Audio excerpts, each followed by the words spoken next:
So, welcome to this video covering the fifth and final stage of my conflict management model course.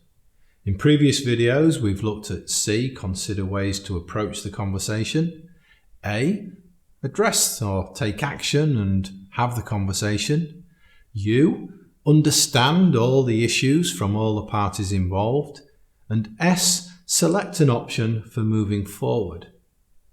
And I consider this, the letter E, which stands for evaluation, to be one of the most crucial parts of the whole process.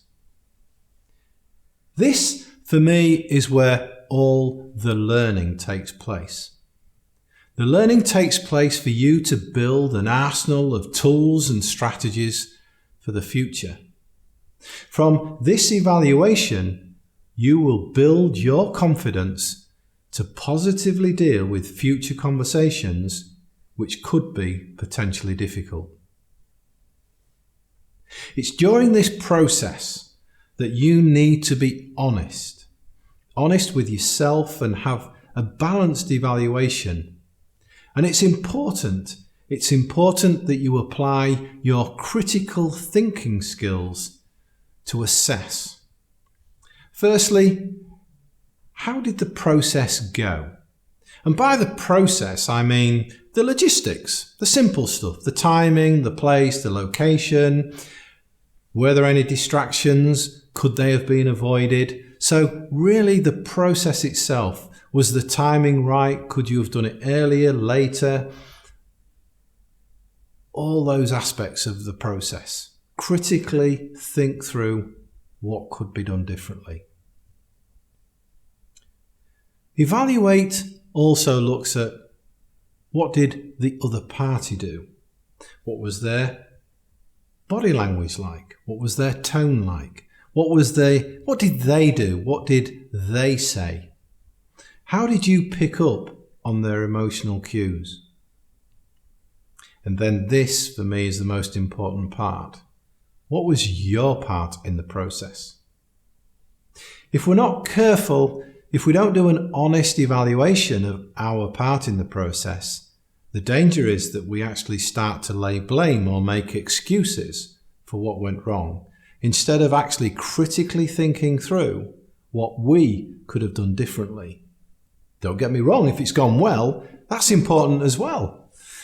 It's important to look at, excellent, it's gone well, what can I do the same in the future? How can I do it the same in the future? And that's important. So what did you do well? What did you do okay and you could improve on? And what did you do poorly that you need to improve upon? And what would you do differently?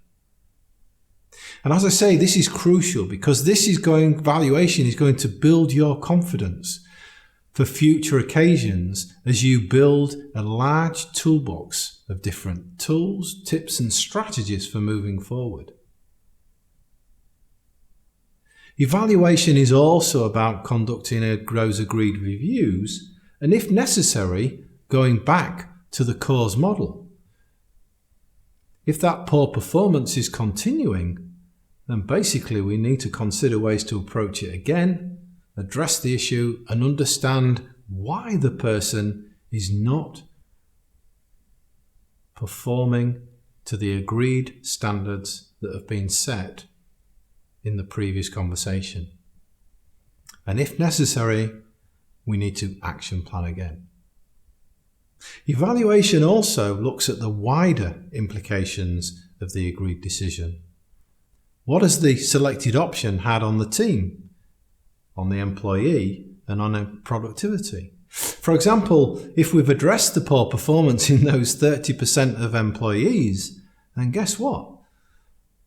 That'll have a major impact on this other 70% of the team, and it will also have a major impact on the productivity of the team overall. And also, that evaluation looks at, should you be going back to the company and looking at the company policies and procedures or your business procedures and policies and getting them updated? And is it about creating a different culture within the organisation? So that covers the 5 elements of my conflict management model course.